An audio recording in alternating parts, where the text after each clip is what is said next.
अवधूत चिंतन श्री गुरुदेव दत्त श्री स्वामी समर्थ. तुम्हा सर्वांचं आपल्या चॅनलमध्ये खूप खूप स्वागत करते आणि आज या नवीन व्हिडिओला सुरुवात करते. सर्वात अगोदर तुम्हा सर्वांना येणाऱ्या नवीन इंग्रजी वर्षाच्या खूप खूप शुभेच्छा. मी आजच्या या व्हिडिओमध्ये तुम्हाला तुमच्यासोबत बघा, जर यापैकी एक जरी घटना घडली तर बघा, मी आजच्या व्हिडिओमध्ये तुम्हाला काही गोष्टी सांगणार आहे.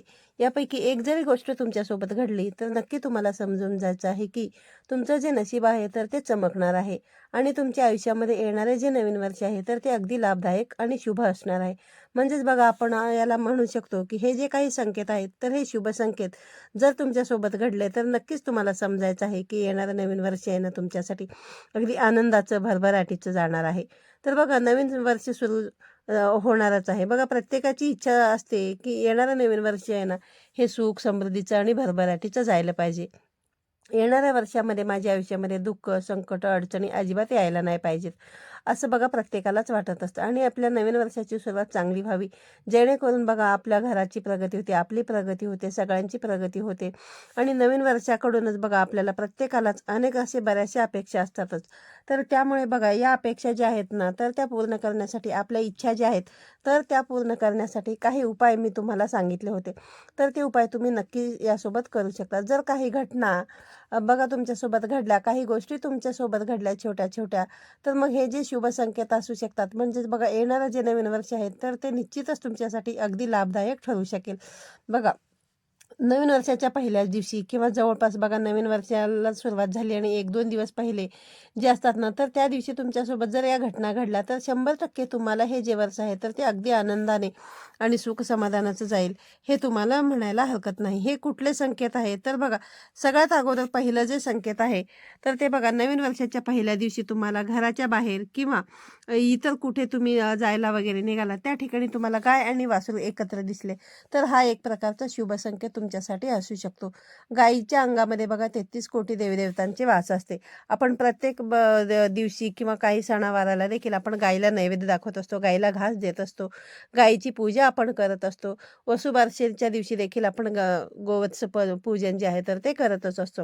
म्हणजेच काय बघा, गाय म्हणजे प्रत्यक्ष माता लक्ष्मी जी आहे ना तर त्या माता लक्ष्मीचं एक रूप आहे. आपण गायीला आहे ना पायासुद्धा आपण गायीच्या पडत असतो, स्पर्श करून पाया आपण गायीच्या पडत असतो, गायीच्या पायावरती पाणी टाकत असतो.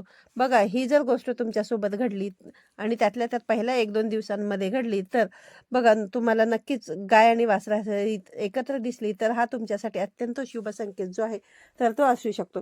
यामुळे येणारं जे वर्ष आहे तर त्या वर्षी तुम्हाला माता लक्ष्मी जी आहे ना तर ती भरभरून तुम्हाला तिचा आशीर्वाद जो आहे ना तुमच्यावर असणार आहे, असं तुम्हाला समजायला काहीच हरकत नाही. त्यानंतर बघा, नवीन वर्षाच्या पहिल्याच दिवशी तुम्हाला जवळपास कुठे तुमच्या आसपास मंदिर असेल किंवा बघा एखाद्या घरामध्ये बघा शंखनाद वगैरे जो आहे ना तो सुद्धा केला जातो.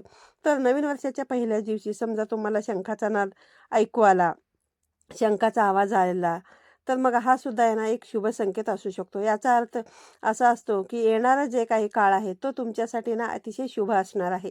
यानंतर बघा, नवीन वर्षाच्या पहिल्या दिवशी तुमच्या घरामध्ये काहीतरी धार्मिक कार्य, लग्न किंवा एखाद्या पूजेचं आमंत्रण जर तुम्हाला कुठूनही आलं आणि कुठलेही बघा काही छोटी मोठी पूजा असेल किंवा एखादं आमंत्रण कोणी तुम्हाला द्यायला आलं असेल की बघा शुभ गोष्टीचं काहीतरी तुम्हाला निमंत्रण द्यायला आले, तर हा देखील आहे ना एक तुमच्यासाठी अत्यंत शुभ संकेत जो आहे तर तो असू शकतो.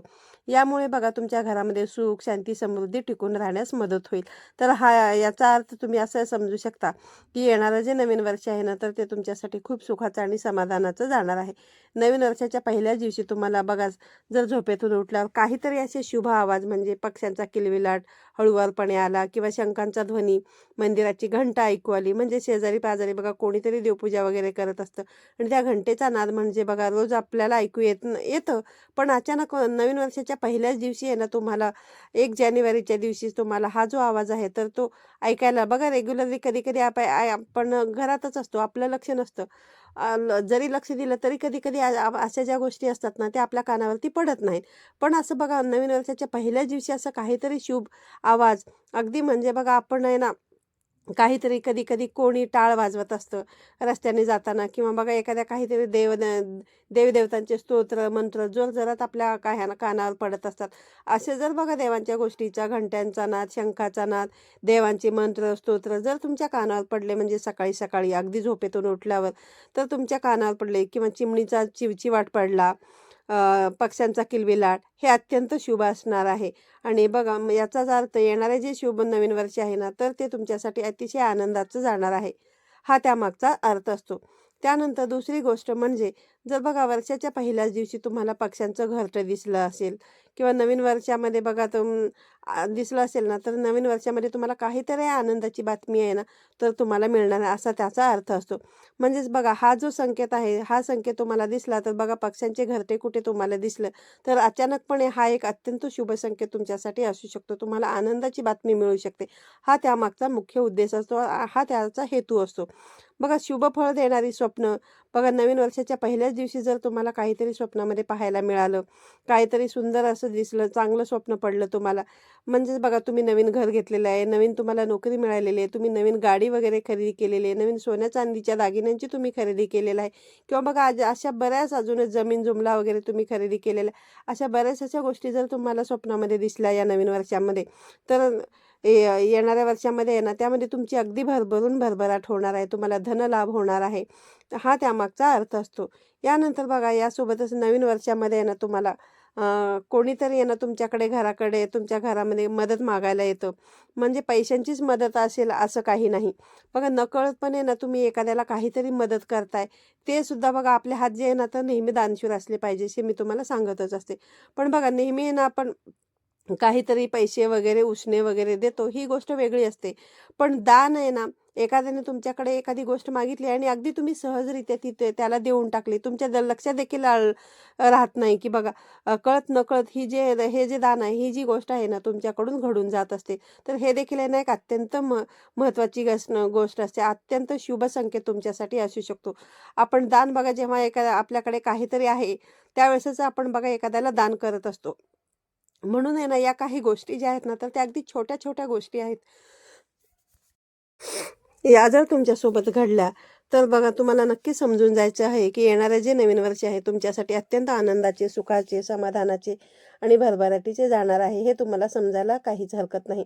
आणि बघा प्रत्येकाला हेच पाहिजे असतं, की येणारं जे वर्ष आहे ना, ते आपल्यासाठी आनंदाचं गेलं पाहिजे.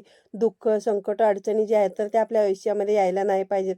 आणि आजच्या व्हिडिओमध्ये मी तुम्हाला ना, जे काही 5 ते 7 संकेत सांगितलेले आहेत, हे संकेत जर तुमच्यासोबत घडले, तर मग येणारं नवीन वर्ष आहे ना, तुमचं अगदी आनंदाने जाईल हे तुम्हाला समजायला काहीच हरकत नाही. आजच्या व्हिडिओमधून सांगितलेली माहिती तुम्हाला जर आवडली असेल, तर व्हिडिओ हा जास्तीत जास्त लोकांपर्यंत शेअर करा. मित्रपरिवारांसोबत शेअर शेअर करा. पुन्हा भेटूया अशाच एका नवीन आणि माहितीपूर्ण व्हिडिओमध्ये. तोपर्यंत सर्वांना श्री स्वामी समर्थ.